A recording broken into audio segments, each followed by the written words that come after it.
ये प्राचीन भारत का लास्ट पार्ट है और आज हम इसमें कुछ विविध प्रश्न कराएंगे। तो चलो स्टार्ट करते हैं। सिकंदर का सेनापति कौन था? सेल्यूकस निकेटर था। भारत में शिलालेखों का प्रचलन किसने कराया? अशोक ने। पुराणों में अशोक को क्या कहा गया है? अशोक वर्धन कहा गया है।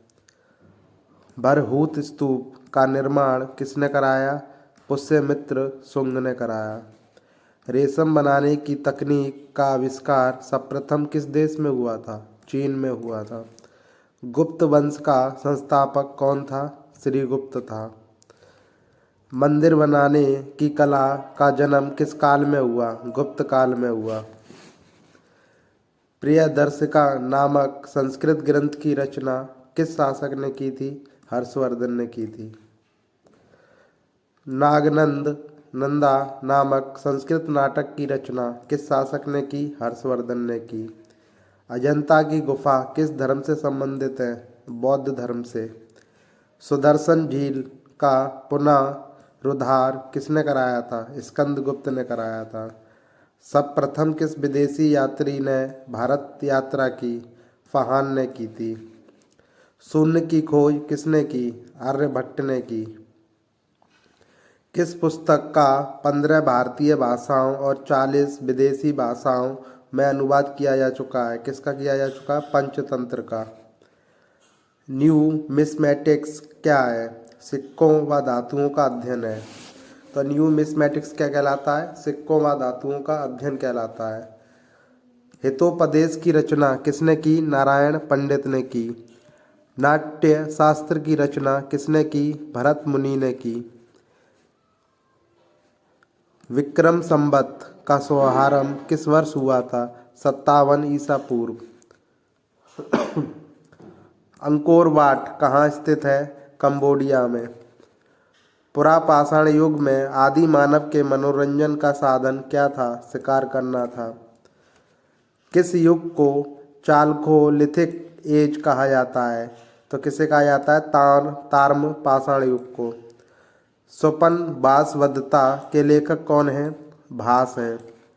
आधुनिक मानव का पूर्वज कौन है? क्रो मैग्नन मानव है। देवनागरी लिपि का प्राचीनतम रूप क्या है? ब्राह्मी लिपि है। कादम्बरी के लेखक कौन है? बाणभट्ट हैं।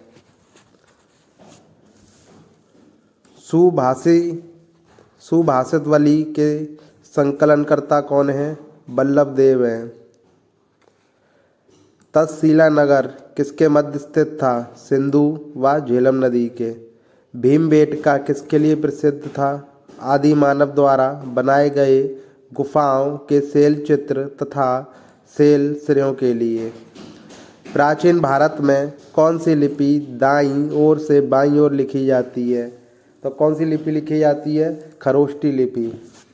प्राचीन काल में मानव द्वारा किस अनाज का प्रयोग हुआ? तो किसका हुआ था? जौ का हुआ था। कौन सा स्रोत प्राचीन भारत के व्यापारिक मार्गों पर मौन है? मिलिंद-पन्हु। सर्वप्रथम भारत को इंडिया किसने कहा था? यूनान वासियों ने कहा था। मेगस्थनीज ने अपनी पुस्तक इंडिका में किसके शासनकाल का वर्णन किया है? किसका किया है? चंद्रगुप्त मौर्य के। चीनी यात्री हायनसांग सर्वप्रथम किस भारतीय राज्य में पहुंचा था? तो कहाँ पहुंचा था? ये कपिशा में पहुंचा था। सर्वप्रथम भारतवर्ष का उल्लेख किस अभिलेख में मिलता है? तो किस में मिलता है? ये हाथी गुफा अभिलेख में। किस में मिलता है? हाथी गुफा अभिलेख में। अभिलेखों का अध्ययन क्या कहलाता है? एपिग्राफी कहलाता है या पुरालेख शास्त्र। तो अगर हम बात करें अभिलेखों का अध्ययन क्या कहलाता है? एपिग्राफी कहलाता है। सिंधु सभ्यता के लोग किस क्षेत्र के निवासी थे? भूमध्य सागर के निवासी थे। गौतम बुद्ध ने अपने उपदेश सबसे अधिक किस स्थान पर दिए? श्रावस्ती में दिए। सिकंदर किसका शिष्य था? अरस्तु का शिष्य था। तो इसी तरह हमारा प्राचीन भारत खत्म होता है। जिसको मैंने तीन पार्ट में ख़त्म करा दिया है।